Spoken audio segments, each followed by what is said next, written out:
할렐루야. 한 주간 평안하셨는지요? 이제 가을이 점점 짙어지면서 아침 저녁으로 날씨가 쌀쌀해지는 것 같습니다. 늘 건강 조심하시고 오늘 이제 마가복음 4장 시작되어지는데요. 오늘 마가복음을 통해서 또 하나님의 말씀 안에서 또 은혜 받는 귀한 시간 되길 소망합니다. 제가 먼저 기도하고 오늘 모임을 시작하도록 하겠습니다. 기도하겠습니다. 하나님 아버지 감사합니다. 오늘 또 마가복음 4강으로 또 함께 말씀을 나눕니다. 하나님의 말씀을 묵상할 때에 주님의 뜻을, 주님의 마음을 깨닫는 지혜를 주시고 그 말씀을 삶에서 녹아내려 열매 맺을 수 있는 우리들 될 수 있도록 인도하여 주시옵소서. 시작하는 시간입니다. 우리에게 깨달음을 주시고 또 지혜를 주시는 하나님께서 집중력 또한 허락하여 주시고 성령님 우리 마음 가운데 내주하셔서 하나님의 은혜가 넘치는 귀한 시간 될 수 있도록 인도하여 주시옵소서. 말씀을 가르치고 또 전하는 또 저와 또 함께 참여하여 이 강의를 듣는 우리 성도님들 모두가 또 하나님께 집중할 수 있도록 도와주시고 또 끝까지 또 하나님의 은혜 안에 거할 수 있도록 인도하여 주시옵소서. 예수님의 이름으로 기도합니다. 아멘. 네, 오늘은 마가복음 4강입니다.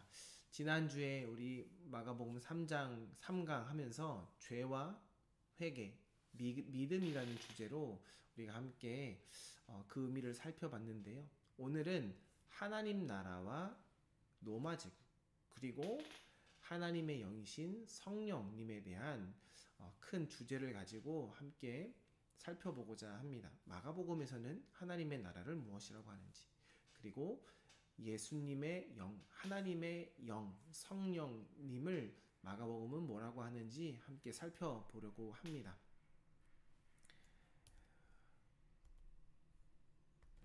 우리가 잘 알고 있듯이 복음서의 핵심 한마디로 표현한다면 하나님의 나라이죠. 예수님의 삶을 단적으로 표현한다면 하나님 나라의 운동이라고 해도 과언이 아닌데요. 그런데 오늘날 우리의 교회에서는 하나님의 나라라는 표현보단 천국이라는 말을 훨씬 더 많이 사용하고 있습니다. 왜일까요? 천국과 하나님 나라가 다른 개념이기 때문일까요? 아니면 동일한 개념인데 그것을 다르게 표현하면서 뭔가를 극대화하려고 사용하는 걸까요? 성경에서는 어떤 의미로 이를 사용하고 있을까 한번 살펴보고자 원하는데요. 성경에서는 천국이라는 말을 총 32번 사용합니다. 천국이라는 말이 성경의 다른 책에는 전혀 나오지 않고 마태복음에만 오직 등장하는데요. 천국이라는 말이 성경의 다른 책에 나와 있지 않고 마태복음에만 등장한다는 것이 놀랍지 않습니까? 아마도 그가 하나님의 나라라는 것을 전할 때 하나님의 나라에 들어있는 그 하나님이라는 개념 대신에 하늘이라는 말을 먼저 넣었고, 그래서 하늘나라가 되었고, 그 하늘나라라는 말이 천국이라는 단어로 변환된 것 아닌가 싶습니다. 왜 그러면 하나님이란 대신 하늘이라는 말을 썼을까요? 하나님이 하늘일까요? 아니죠. 왜냐하면 하나님이라는 그 말을 함부로 사용할 수 없었기 때문입니다. 유대인들은 그만큼 하나님을 존중했고 존경했기 때문에 하나님, 야훼라는 말을 입 밖으로 쉽게 내뱉지 못했습니다. 그래서 영어에서도 킹제임스나 또 이렇게 유명하고 전통이 있는 영어 성경에 보면 가끔 God라고 쓰여져 있는 그 하나님을 G 스페이스바 D라고도 사용을 합니다. 그만큼 전통적이고 또 오랫동안 하나님을 섬겨왔던 사람들, 그리고 유대인들, 그들은 하나님이라는 그 이름을 쉽게 사용하지 못했습니다. 그만큼 하나님을 존중하고 존경하고 그 하나님의 이름에 대한 경외심과 두려움이 있었다라는 것이죠. 마태복음 외에는 성경 어디에도 천국이란 말이 나오지 않는데, 그럼 도대체 왜 교회에서는 그토록 천국이라는 말을 많이 이야기하는 것일까요? 이미 서문에서도 말했다시피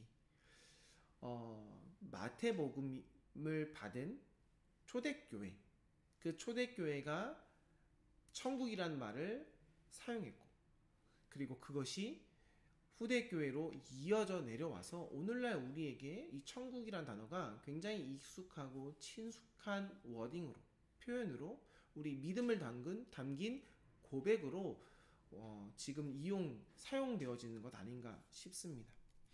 그런데 여기에서 한 가지 우리가 생각해야 될 것은 뭐냐면, 그렇게 천국이란 말을 하나님 나라 대신 사용하면서 사람들이 이렇게 생각하는 것이죠. 대체적으로 하늘나라, 그러니까 천국이 지상의 나라와 대조된다라고 짐작하게 된 것입니다. 당연히 하늘나라라고 하니까 땅의 나라가 있을 것이고, 하늘나라와 땅의 나라는 다르다, 대조하면서 생각하고 그 개념을 확고하게 생각할 수밖에 없었다라는 것입니다. 더 나아가서 천국이라는 그 말을 이제 이생과 저생을 구분해서 사후의 삶, 지금은 아닌 그 땅에서의 삶만을 생각해버리는 단어가 되었다라는 것이죠. 이 모두가 나라를 통치적인 개념이 아니라 어떤 지역적인 개념으로 이해한 까닭입니다. 하늘과 땅 서로 대조시킬 수는 있지만 이것을 대조하면서 오는 어떤 왜곡 현상이 있을 수 있다는 것이죠. 하늘이라는 말, 그럼 마태가 하늘이라는 말을 왜 사용했을까? 그것을 한번 생각해 볼 필요가 있는데요. 오늘 주님께서 누가복음 17장 21절에 이런 말씀을 하셨습니다. 또 여기 있다 저기 있다고도 못하리니 하나님의 나라는 너희 안에 있느니라. 하늘나라가 우리 안에 있다. 하늘이 우리 안에 있는 건 아니지요. 그런데 하늘이라는 단어를 우리가 오늘날 저 위, 우리의 마음이 아닌 저 위에 있는 것이라고 생각해서 문제가 생기는데, 당시 초대의 교회 사람들, 그리고 유대인들, 고대 사람들, 고대 근동사회 사람들에게 있어서 하늘은 공간적인 위치라기보다는 상징적인 의미에서 우주의 근원을 말했습니다. 보십시오. 오늘날 우리는 자연과학 시대에 살고 있습니다. 현대사회는 과학이 발달하고 문명이 발달한 시대이죠. 그래서 우리는 하늘이라고 생각했을 때 가장 먼저 비행기가 교통수단으로 이용하는 그 공간, 우리가 눈을 들어서 보는 이 공간을 하늘이라고 생각하지만, 근대화 이전에 있었던 중세 이전의 사람들에게 있어서의 하늘은 어떤 자연과학적인 의미에서의 하늘이 아니었다라는 겁니다. 그래서 공간의 개념으로 하늘을 말했다기보단 어떠한 상징적인 의미에서 하늘을 표현했던 것이죠. 하나님이 하늘이 될 수 있었던 이유는 그 하늘이 가지고 있었던 고유한 의미가 그들 안에 있었다는 겁니다. 그것이 무엇일까요? 생명이 거기 있다는 거죠. 우주의 근원, 곧 생명이 하늘에 있다라는 그 의미를 가지고 하늘이다라는 단어를 쓴 것입니다. 그 생명, 우주의 근원 누구이신가요? 바로 하나님이시죠. 그래서 우리는 하늘나라, 천국이라는 개념을 사용할 때 하늘나라의 원래 의미를 되새겨 봐야 합니다. 그래서 마태복음에서의 하늘나라는 하나님, 하늘님, 하느님 동일한 말입니다. 그분이 통치하는 이 땅, 세상을 상징합니다. 상징이라 그래서 그것이 없어서 상징한다라는 의미가 아니라 의미가 다르다라는 겁니다. 우리가 말하는 그 하늘, 자연과학적인 하늘이 아니라 하늘의 원래 의미가 있다라는 것이죠. 하나님의 나라가 바로 하늘나라라는 겁니다. 그러면 그 하늘나라, 하나님의 나라를 말하는 그 이면에는 상대 개념이 있지 않겠습니까? 무엇일까요? 바로 땅의 나라입니다. 땅의 나라를 생각하고 염두하고 하늘나라, 하나님의 나라를 말한 것이죠. 하늘나라의 상대 개념인 땅의 나라, 그러면 하나님의 나라의 상대 개념인 것은 무엇일까요? 네, 바로 로마 제국. 이 세상의 지배 체제를 가르칩니다. 그래서 예수님께서 활동했던 당시에는 예수님이 로마 제국을 염두하고 하나님 나라를 선포하신 것입니다. 하늘과 땅이 내포하고 있는 그 뜻은 그래서 시간상의 차이를 둔 사후 세계와 현재의 이생을 말하기보다는 같은 시대에 살아가는 그들에게 누구를 선택하고 누구에게 너의 주권을 맡길 거냐라는 그런 선포였던 것이죠. 그것을 선택하라고 지금 말하고 있는 것입니다. 하나님께서 하나님의 나라를 예수님을 통해서 선포하셨을 때 예수님이 마태복음 6장 24절에 이렇게 말했습니다. 너희가 하나님과 재물을 겸하여 섬기지 못할 것이다. 하나님의 나라, 재물, 만몬, 땅의 나라 겸하여 섬기지 못할 것이다 라는 것은 무엇이죠? 선택하라 라는 것입니다. 너희의 정체성이 어디에 있느냐라는 것에 대한 질문입니다. 우리의 가치관을 묻는 질문이며 우리의 삶의 자세를 묻고 있는 말입니다. 그러면 이 개념이 등장하게 된 이유가 뭘까요? 사람들이 아마 하나님의 나라, 하나님이 다스리는 나라를 이미 꿈꿔왔다라는 겁니다. 하나님께서 아브라함, 그리고 이스라엘 민족, 그리고 이 팔레스타인의 하나님의 나라를 다윗을 통해서 재건하시고 한 민족이 이 나라를 다스리겠는데, 그 다스림 속에 나왔던 하나님의 통치를 이미 경험했던 그들이 언젠간 하나님께서 이 나라를 다스리실 거다라는 그 꿈이 있었다라는 거죠. 그런데 지금은 그렇지 않지 않습니까? 로마가 이 땅을 지배하고 있지 않습니까? 그러니까 그들의 마음속에 하나님의 나라, 하늘나라, 천국이라는 그 단어, 그 개념 속에는 무엇이 있냐면 하나님의 나라를 꿈꿨던 동시에 그 표면의 이면에는 세상의 권세 잡은 자들이 로마와 같은 그런 기득권 세력들이 다스리는 통치가 있는데 그들에 대한 불신과 불만이 있었다라는 것이죠. 이 세상이 약속했던 복음, 로마 제국이 약속했던 복음이 무엇인지 아십니까? 바로 소수의 특권층에게만 주어진 복음이었습니다. 그들의 지배체제를 옹호하고 그들이 영원히 지배할 수 있도록 도와주는 것이 바로 그들의 복음, 로마 제국의 복음이었다라는 것이죠.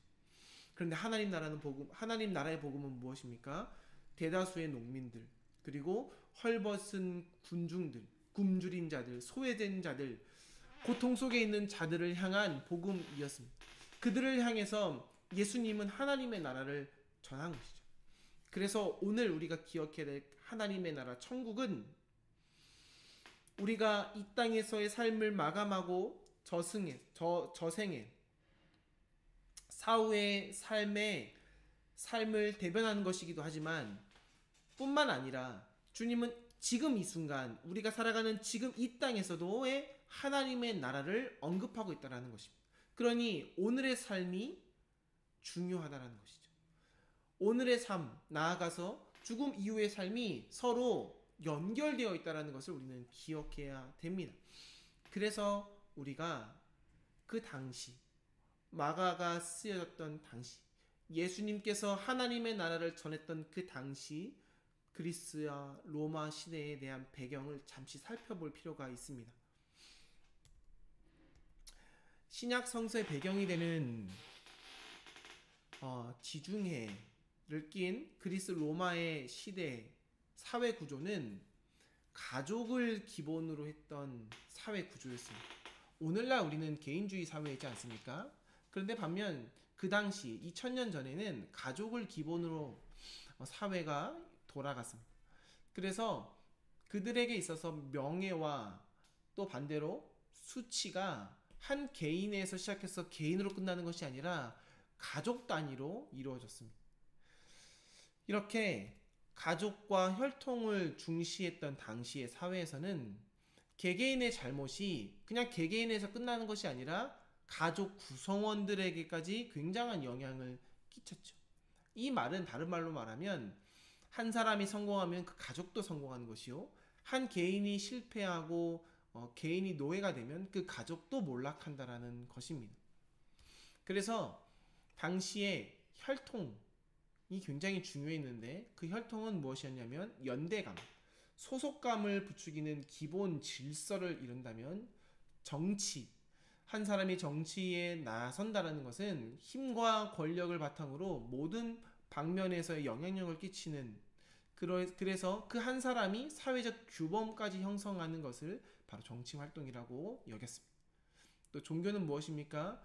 그러한 질서에 어떤 신성한 의미를 부여하는, 신성한 존재의 가치와 의미를 부여해서 정치와 혈통을 보다 강화시키는 것.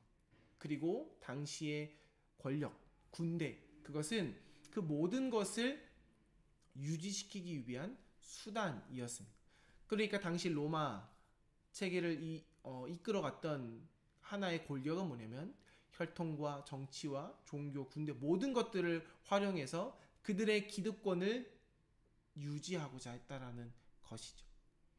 그래서 예수님께서 활동했던 당시의 사회 구조를 우리가 잠깐 살펴보겠습니다. 1세기 팔레스타인의 사회 구조인데요. 당시의 지배계급은 전체 인구의 약 1에서 2% 밖에 되지 않았습니다. 그런데 이 2% 밖에 안 되는 그 사람들이 전체 당시의 부는 토지였는데요. 전체 토지의 절반 이상을 차지했습니다. 근데 이들은 자신의 재산을 직접 관리하지 않았어요. 가신이라는 사람, 그 지배 계층을 두어서 이것을 운영했는데요. 그 가신들은 그 당시 인구의 5%, 약 7% 내외였습니다. 이들은 경제와 군사와 종교 전반에 걸쳐서 모든 것에 다 개입했죠. 그들이 관료였습니다. 귀족들이 가지고 있는 그 소유, 그것을 유지하기 위해서 이 가신들이 활동했다면 이들은 누구의 미움의 대상이 되었을까요? 네, 바로 농민들입니다.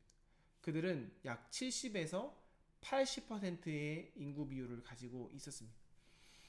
농민 안에는 상인도 있었고요. 또 장인도 있었고 또 소작인들도 있었습니다. 일일 노동자들도 있었습니다. 자유 경쟁민들도 있었습니다. 그들은 돈을 벌어서 세금을 납부하면서 국가와 체제를 유지시키는 어떤 기층 세력이었죠. 하지만 그들에게는 힘이 없었습니다. 누가 힘을 가지고 있었죠? 바로 지배계급, 헤롯 당원과 대제사장들과 귀족들이 모든 권력과 힘을 다 가지고 있었습니다. 그리고 마지막으로 하위 5% 부정한 자와 소외된 자들이 있었습니다. 그들은 천민이고요. 하위 5%에 밖에 되지 않는 사람이었지만 버림받은 사람이었습니다. 그런데 그들보다 더 못한 자들이 있었는데 바로 소모품이라고 하는 부류입니다. 이 부류가 무려 5%에서 15%나 되는 구성을 취하고 있는데요. 이들은 범법자들입니다. 그리고 거지들이고 떠돌이 일꾼들이 바로 이 소모품과 같은 사람들입니다. 이들은 일을 할 수도 없고 그저 그냥 동냥하면서 자선을 의존해서 생활했던 사람들입니다. 이렇다면 누가복음에 나오는 부자와 거지 나사로, 그 나사로가 바로 이 소모품에 해당되었던 사람이었습니다. 우리가 주목할 것은 무엇이냐면 농민들인데요. 이 농민들이 풍요롭게 살아갔던 것이 아니라 굉장히 어려움 가운데 살아갔습니다. 왜 그러냐면 당시의 체제 때문입니다. 농민들은 세금을 바쳤다고 했지요. 그 세금을 얼마큼 바쳤는지 우리가 한번 생각해 봐야 되는데요. 당시에 조세와 공세와 또 성전세가 있었습니다. 조세는 누구한테 바치는 거냐면 로마 황제한테 바치는 것이 바로 조세입니다. 농민들의 수입의 약 15%를 로마 황제에게 바쳤습니다. 그리고 공세입니다. 이거는 뭐냐면 지방세였어요. 누구한테 바쳤냐면 분봉왕 헤롯에게 바친 겁니다. 수입의 약 35%까지. 그러니까 조세와 공세를 포함하면 약 50%의 세금을 바치죠. 그러면 그들이 가지고 있는 수익이 얼마입니까? 50%입니다. 그래서 적게는 50%, 그리고 이 외에도 많은 또 성전세도 있죠. 탈세 대상이지만 이 성전세까지 포함하면 많게는 약 70%까지 세금을 바쳐야 됩니다. 그러면 본인들의 수익은 몇 %죠? 적으면 30%, 많으면 50%만 그들의 것이 되는 겁니다. 그래서 농민들의 삶의 70%를 세금으로 바쳐야 되는 열악한 사회 환경 속에서 살아갔다라는 것이죠. 이 말은 무엇을 뜻하죠? 농민들이 언제든지 그 밑으로 소모품이 될 수 있는 위협 속에 있었다라는 것입니다. 그들이 언제든지 소외될 수 있는 사람이 될 수 있더라는 거죠. 그래서 농민들의 관심은 내가 얼마를 빼앗겼느냐에 관심이 있던 것이 아니라 지금 나한테 얼마 남았는가가 훨씬 더 중요했습니다. 왜냐면은 그 남은 걸 가지고 이듬해에 다시 농사를 지어야 됐기 때문이죠. 최소한 수입의 20% 정도는 남겨두어야 최저 생계를 유지하면서 다음에 농사를 지을 수 있었던 것입니다. 만약에 그게 안 되면 어떻게 되는 것이죠? 이제 소모품이 될 수 있는 그런 위험한 상황에 놓였다는 것이죠. 우리가 잘 알고 있는 마태복음 6장 11절에서 12절 말씀을 보면 이렇게 나와 있습니다. 오늘 우리에게 일용할 양식을 주시옵고. 왜 주기도문에 이러한 양식에 대한 언급이 나오는지 아십니까? 우리가 지금 풍족한데 더 풍족하게 해주십시오라는 기도의 그러한 소원의 마음도 있지만, 당시의 농민들, 소외된 자들, 그들에게는 양식이 정말 중요했기 때문에 주님 앞에 그 일용할 양식을 꼭 구해야 될 필요가 있었던 것입니다. 주기도문에 굳이 왜 양식이 들어가야 될까? 하나님을 바라보고 하나님에 대한 이야기만 해도 부족한데 왜 양식에 대한 이야기를 해야 될까? 그 이유는 무엇이냐면 그만큼 그것이 그들의 생존의 위기에, 생존에 굉장히 지대한 영향을 끼치는 것이었기 때문입니다. 그래서 주님은 그들에게 기도할 때 일용할 양식을 주게 해달라고 기도하셨던 것이죠. 그리고 그 이후에 보십시오. 우리가 우리에게 죄 지은 자를 사하여 준 것 같이 우리 죄를 사하여 주시옵고. 무슨 말인가요? 이것은 지금 제1세기 팔레스타인의 지배 구조 아래에서 이해할 필요가 있습니다. 그들이 죄악으로부터 멀리하기 위해서 이렇게 고백한 것도 있지만, 그들은 내일을 기약할 수 없는 절박한 상황 속에서 우리에게 죄 지은 자를 사하여 준 것 같이 우리 죄가 지금 사함을 받아야 된다라는, 하나님 악한 자로부터 우리를 보호해달라는 그러한 간청이 들어있는 기도의 제목이 바로 주기도 내용이었다라는 것입니다. 뿐만 아니라 누가복음 12장 58절 59절에 보면 이러한 이야기가 나옵니다. 내가 너를 고발하는 자와 함께 법관에게 갈 때에 길에서 화해하기를 힘쓰라. 왜요? 그가 너를 재판장에게 끌고 와서 재판장이 너를 옥졸에게 넘겨주고 옥졸이 옥에 가둘까 염려하라. 너희에게 이르노니 한 푼이라도 남김없이 갚지 아니하고서는 결코 거기서 나오지 못하리라. 그들이 소외계층이 되고 그들이 소모품이 되지 않게 하기 위해서 화해하기를 힘쓰라 라고 이렇게 직접적으로 말씀하고 있는 것이죠. 법의 보호를 받지 못했던 당시 농민들에게는 이렇게 법정에서 서기관을 만나는 것이 굉장히 불리했다라는 것입니다. 그 법정에 서기 전에 화해해서 그들의 농민이라는 그러한 직분을, 그러한 위치를 유지하라고, 그래서 이렇게 간곡하게 말하고 있는 것이죠. 그들에게 해결 방법은 무엇입니까? 하나님 앞에 일용할 양식을 달라고 기도할 뿐이요, 법관에게 갈 때에 그 전에 먼저 사람과 화해해서 그들에게 더 많은 것을 빼앗기지 않기 위해서 힘쓰는 것, 이것이 그들이 할 수 있는 최선의 선택이었다라는 것입니다.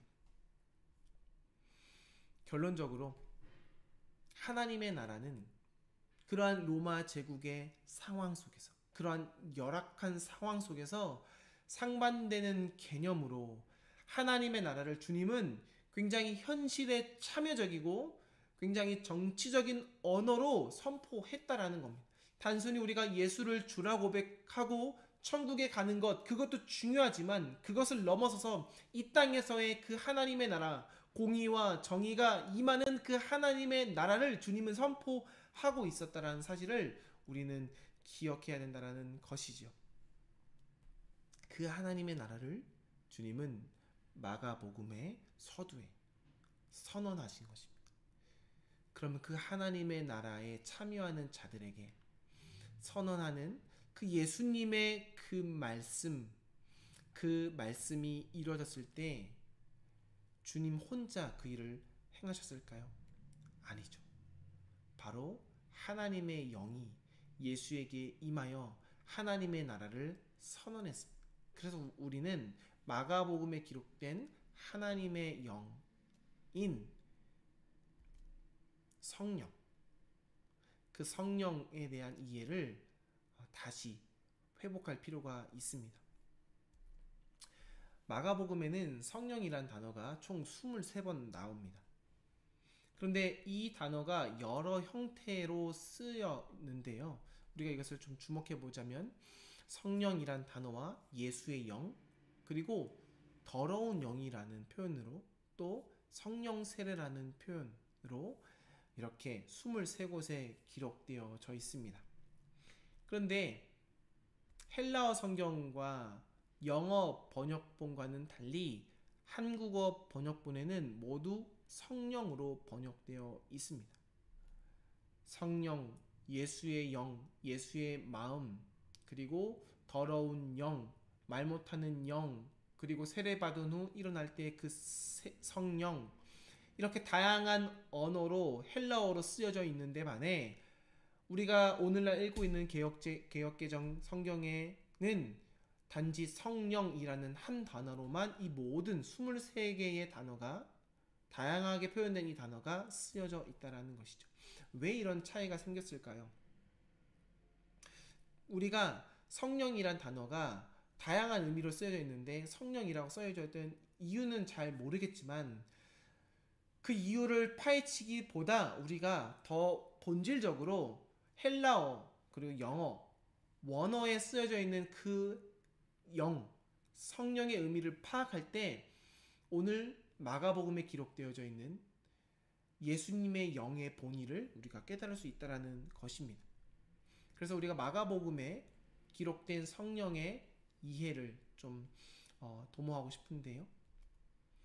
먼저 마가복음을 읽을 때 우리가 성령을 삼위일체, 성부, 성자, 성령 그러한 교리적인 의미로서 마가복음에 나타난 성령을 예수의 영을 이해해서는 안 됩니다. 왜냐하면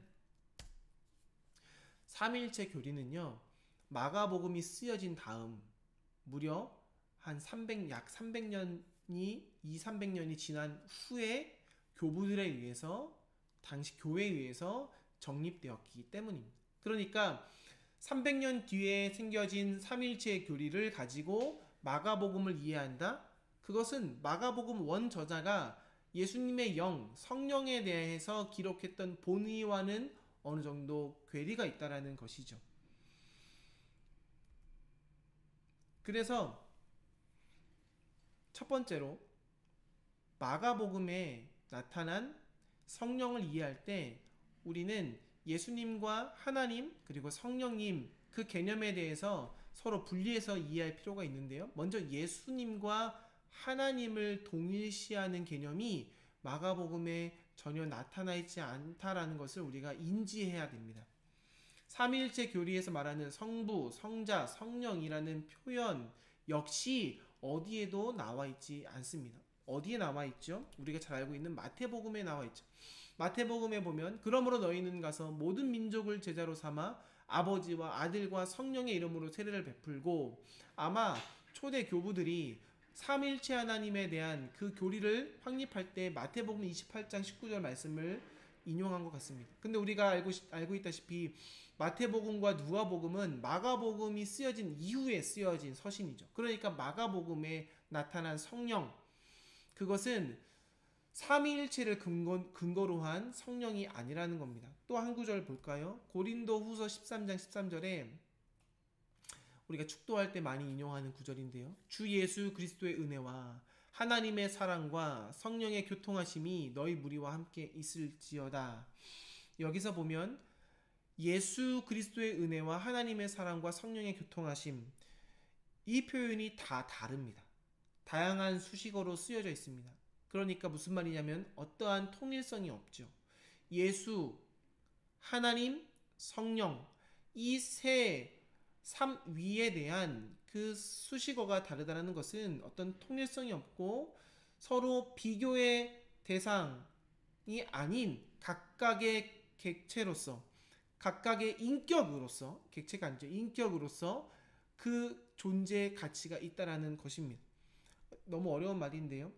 제가 하고 싶은 말은 무엇이냐면 하나님, 예수님, 성령님, 우리가 이 삼위 대신 하나님을 이해할 때 각각의 인격으로 우리가 보아야 되는데, 특히 성령에 대한 이해를 우리가 가질 때 마가는 삼위일체적인 개념에서 성령을 이야기하는 것이 아니라 그저 영이라는 개념으로 성령을 기록했다라는 것입니다.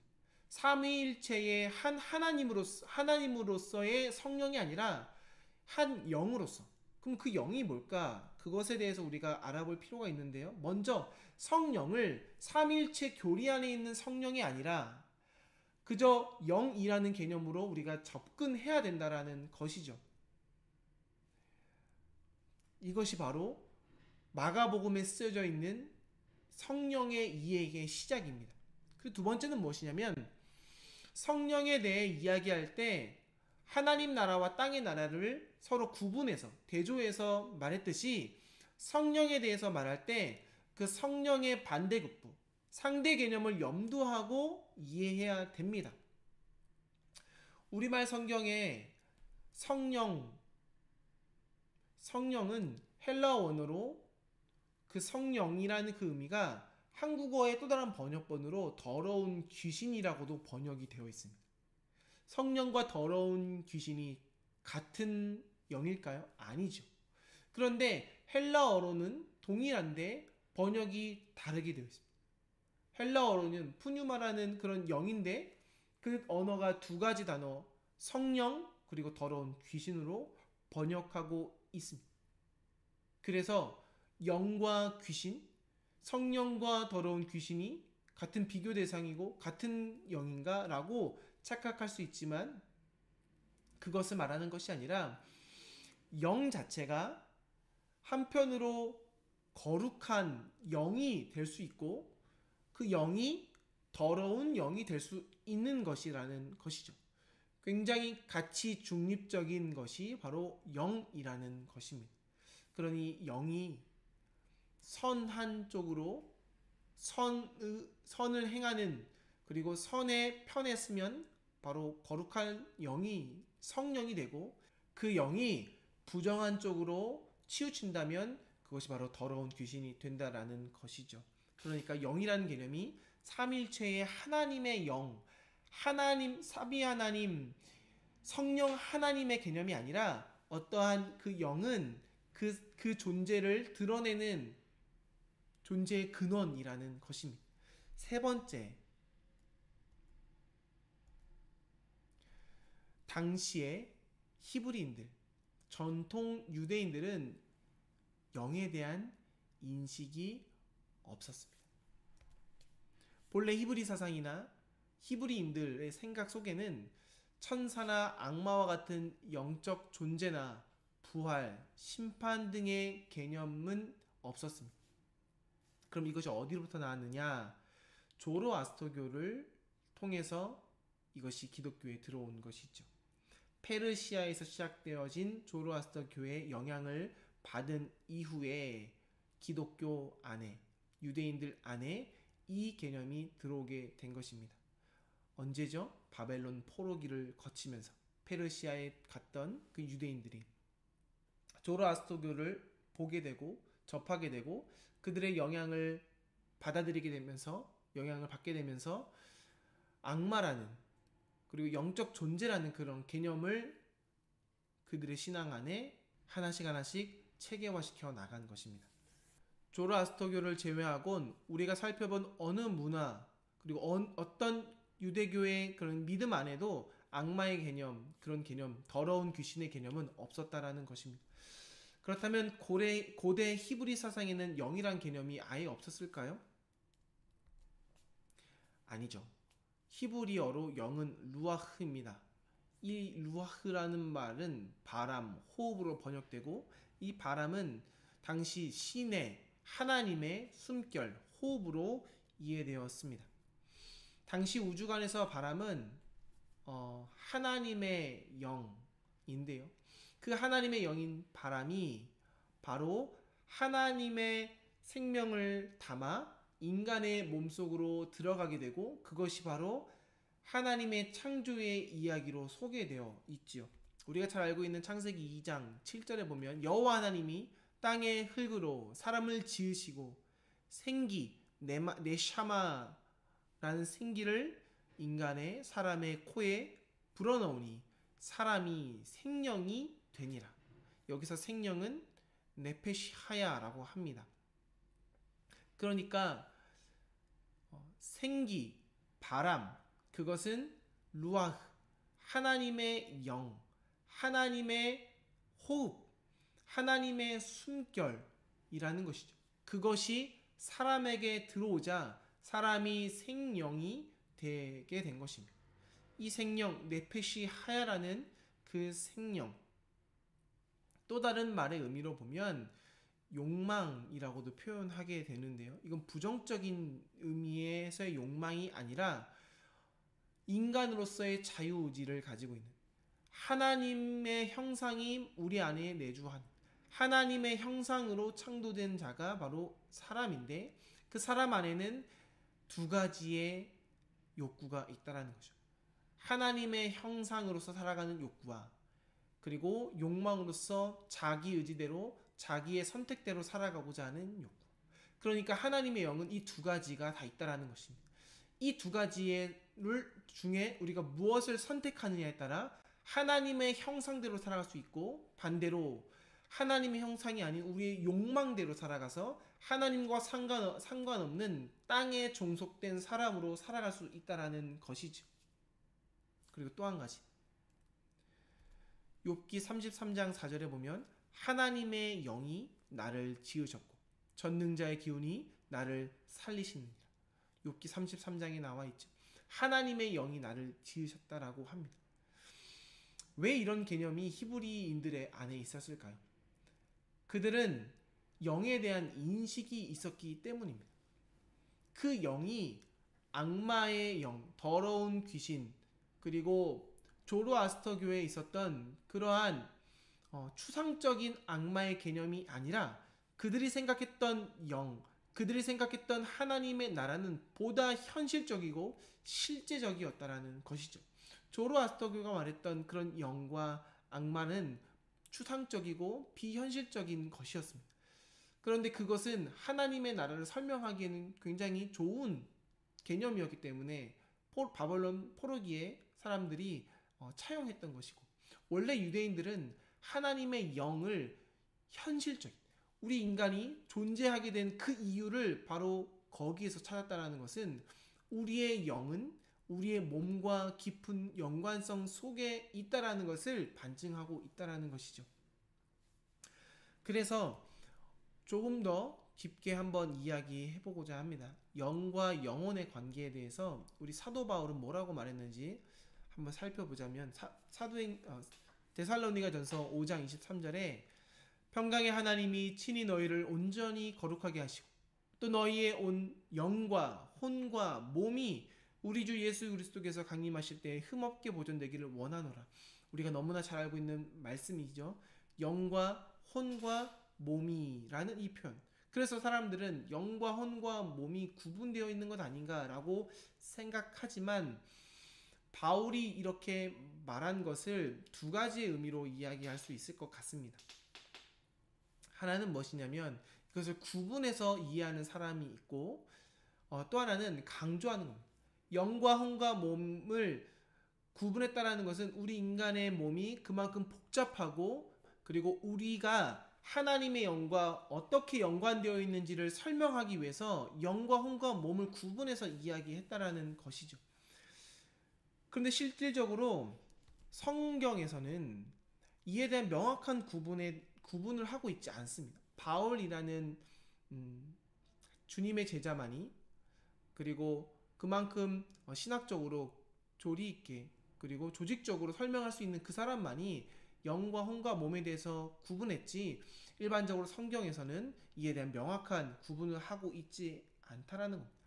성경에서는 하나님의 말씀 안에는 영혼을 이렇게 말하고 있습니다.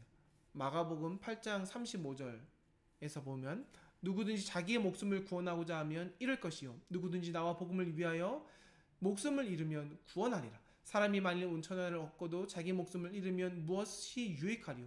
사람이 무엇을 주고 자기 목숨과 바꾸겠느냐라고 주님이 말씀하셨죠.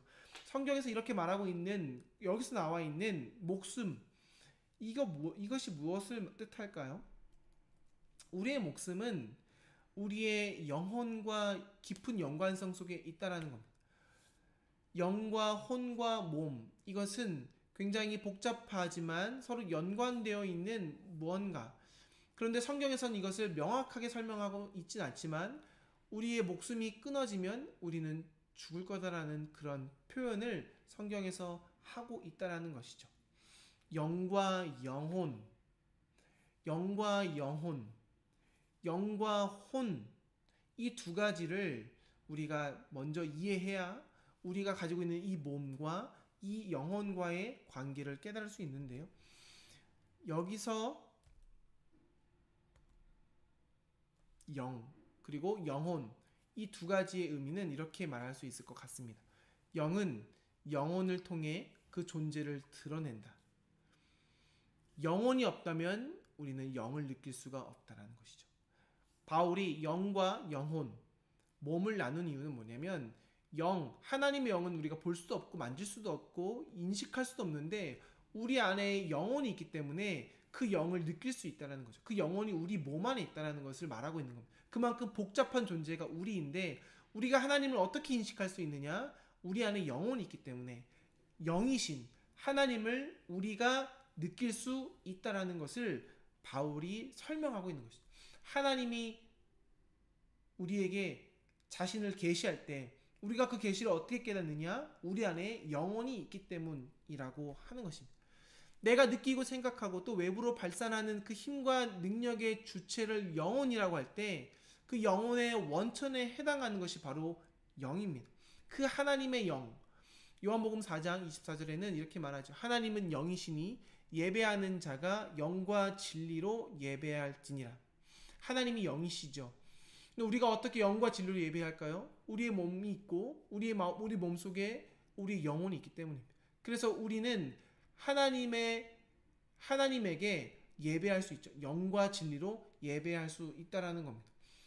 우리의 존재의 근원이 되신 그 영이신 하나님에게 우리의 영혼으로, 우리의 몸으로 예배드릴 때 영혼과 몸이 우리와 하나 되어 그 복잡한 우리의 한 존재가 하나 되어 주님과 함께 서로 교통할 수 있다라는 것이죠. 그래서 예수의 영이라고 말할 때 이것은 예수님께서 교감했던 그 영, 예수님의 영을 뜻합니다. 예수님도 인간이셨죠. 근데 그 인간의 몸으로 어떻게 하나님과 하나가 될 수 있었습니까? 그 안에 영혼이 있었기 때문입니다. 예수님은 그 영으로 주님과 교감했고 하나가 되었습니다. 그러니 그 영은 외부에 있지 않고 내 안에 있죠. 하나님의 나라가 우리 안에 있다라는 표현은 하나님이 우리 안에 있고 하나님의 영이 우리 안에 있을 수 있다라는 표현이죠. 우리 안에 하나님의 영혼이 있음을 우리가 어떻게 깨닫나요? 우리 안에 영혼이 있기 때문입니다. 그러니 밖에 있는 영은 우리는 감지할 수 없고 우리 안에 있는 영만 우리가 감지할 수 있습니다. 바울 사도가 말했던 영과 혼과 몸이 따로 구분되어 있다는 것을 설명하려고 말한 것이라기보다는 그 세 가지가 하나로 연결되어 있어서 우리는 우리의 몸으로 우리 안에 있는 영혼이 하나님의 영을 인식하고 받아들일 수 있고 서로 교제할 수 있다는 것을 설명하고 있다는 것입니다. 내 몸을 하나의 소우주로 보았을 때 영에 있는 자리가 하늘에 해당하는데 그것이 바로 하나님의 자리이죠. 근데 영혼은 자유의지에 의해서 하나님의 영을 받아들여 하나님의 영과 같이 하나님과 같이 하나님의 뜻대로 살 수 있고 반대로 우리가 하나님과 상관없이 우리 안에 있는 욕망대로 네페시 하야에 담겨있는 우리의 욕구대로 우리의 에고의 욕심대로도 살 수 있다라는 것입니다. 그래서 우리 안에 두 가지 싸움이 있죠. 선한 마음, 악한 마음. 이 두 가지가 공존해서 우리는 싸우는 겁니다. 따라서 영을 따라 산다는 것은 우리의 영혼이 하나님의 영에 순종함을 뜻하는 겁니다. 반대로 육신을 따라 산다는 것은 무엇입니까? 아직도 길들여지지 않는 에고의 욕망을 우리의 네페시 하야에 잠재되어 있는 그 에고의 욕망을 따라 사는 것을 의미하고 있다는 것입니다. 그래서 성령은 본래 하나뿐인 영의 거룩한 모습이고 더러운 영 역시 같은 영의 더러운 모습입니다. 그 영이 중립적인 그 영이 마가복음에 기록되어 있는 그 영은 성령 하나님을 뜻한다기보다 그 영은 하나인데 선한 거룩한 모습으로 갈 때 성령이 되고 그 영이 더러운 모습으로 갈 때 더러운 귀신과 같은 모습으로 나타날 수 있다는 것이죠. 그래서 우리 안에, 마가복음에 기록되어 있는 그 영이, 주님은 우리 안에 거한다고 말하며 우리가 그 영 안에서 하나님의 영, 하나님의 뜻대로 살아가게 될 때 우리는 하나님의 영에 충만한 자들이 될 수 있다라고 말씀하고 있습니다. 그래서 주님은 그 영에 따라 살아가길 제자들에게 명령하고 권했던 것이죠. 그래서 예수님과 성령 세례에 대한 이해가 필요합니다. 세례 요한이 예수님에게 세례를 주었죠. 그리고 예수님께서 성령으로 세례를 줄 거라고 말합니다. 나는 너희에게 물로 세례를 베풀었거니와 예수님은 너희에게 성령으로 세례를 베풀 것이다 라고 말했죠. 하지만 성경 어디에도 예수님께서 세례를 주었다라는 기록은 없습니다. 오히려 예수님은 제자들을 통해서 세례를 주셨죠. 요한복음 4장 2절에 보면 예수께서 친히 세례를 베푸신 것이 아니요 제자들이 세례를 베풀었다라고 합니다. 우리가 이것을 이해할 때 예수님의 성령 세례, 그러니까 예수님께서 하나님의 영에 충만한 그 예수님께서 영원히 있는 우리가 그 성령 세례를 받길 원하셨는데 제자들을 통해서 성령 세례를 주셨죠. 그 예수님의 성령 세례가 우리에게 임하길 원한다는 그 이유, 그것은 무엇일까요?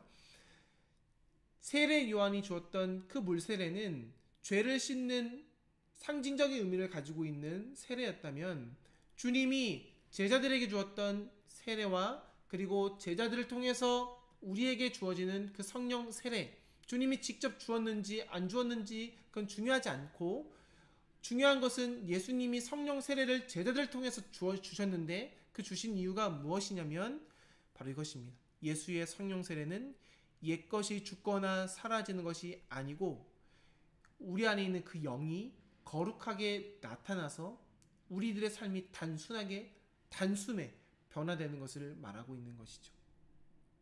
그러니 우리 안에 있는 네페시 하야의 그 에고의 그 욕망이 사라지는 것, 멸시되는 것, 제거되는 것, 주님은 그것을 바라는 것이 아니었습니다. 그것은 그냥 관리하면 되는 것입니다. 관리하면 됩니다. 우리가 정원을 잘 관리했을 때 그 정원이 아름답게 되듯이 우리 안에 있는 마음의 정원을 잘 관리하는 의미로서 우리 욕망이 관리의 대상이 된다면 그것은 제거할 필요가 없다라는 것이 중요한 것은 무엇입니까? 우리의 안에 있는 그 영이 거룩하게 되는 것이 중요하다라는 것이죠. 관리되어져서, 즉 훈련되어져서, 즉 잘 다듬어져서 우리의 안에 있는 우리 영혼이 거룩한 성령으로 충만한 삶으로 되어지길 원했다라는 사실입니다. 그래서 예수님은 이를 위해서 사람들을 가르치셨습니다. 예수님께서 제자들을 가르치시고 당시에 서기관들, 바리새인들 그리고 당시 모든 사람들, 소외된 자들에게도 복음을 가르치셨는데요. 마가복음에서는 특별히 그 예수님의 가르침을 강조하고 있습니다. 그 예수님의 가르침 어디에서부터 비롯되었을까요?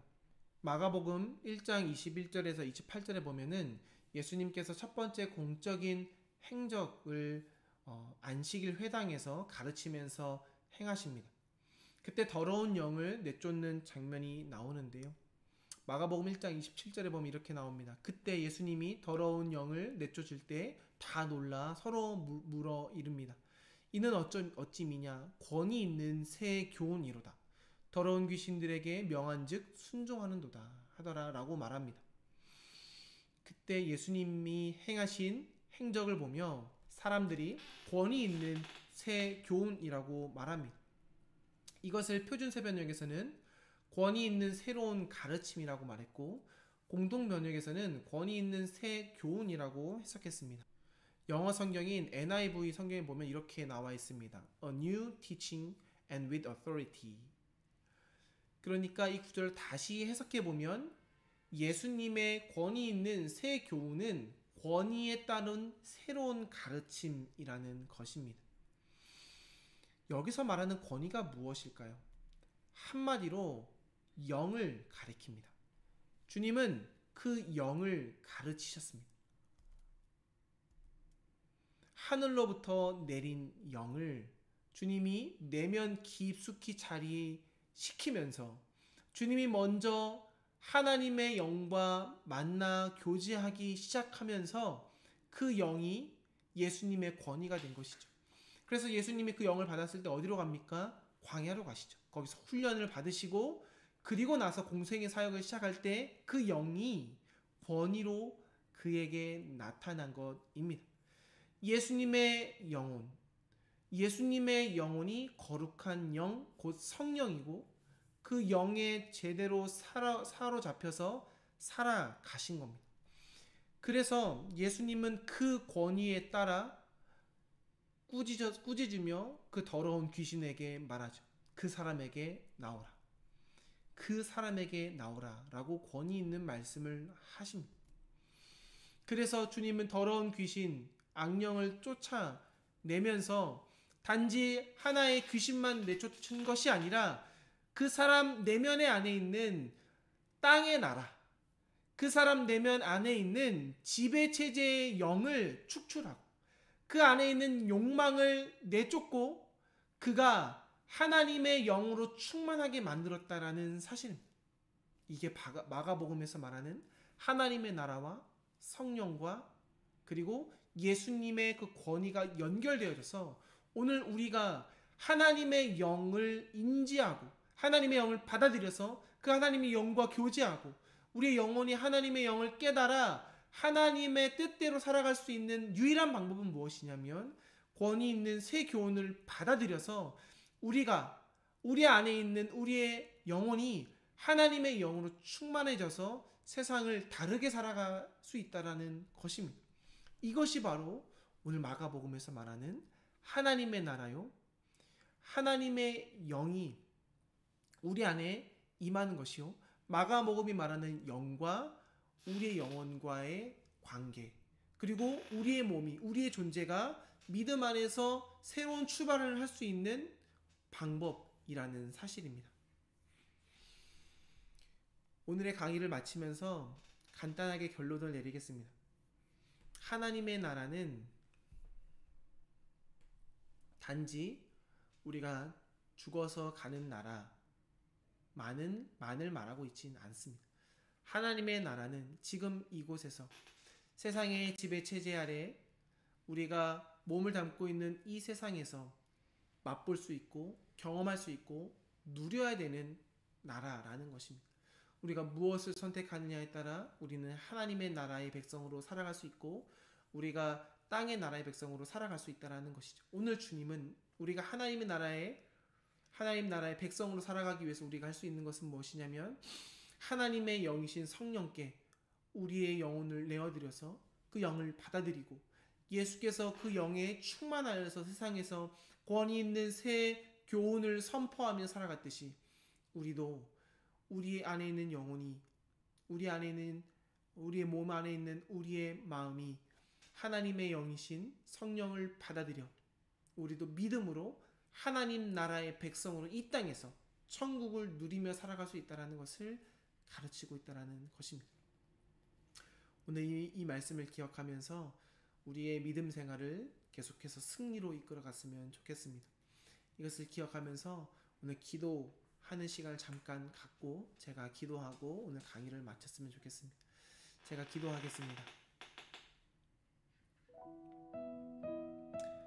하나님 아버지, 오늘 마가복음에 기록된 하나님의 나라 그리고 하나님의 영이신 성령 그리고 예수께서 하나님의 영에 붙들려 권위 있는 새 교훈을 선포하고 살아갔던 그 예수님의 모습을 바라봅니다. 우리가 이 땅에 적을 두고 살아가지만 우리의 존재는, 우리의 내면은 하나님의 형상이 있고 우리의 정체성은 하나님의 백성이요 하나님이 우리에게 이 땅에 주신 그 하나님 나라의 통치를 받고 살아갈 수 있음을 기억하며 우리도 하나님 나라의 백성으로 온전히 이 땅에서의 삶에서 새로운 권위를 가지고 믿음으로 살아가는 주님의 백성 되길 원합니다.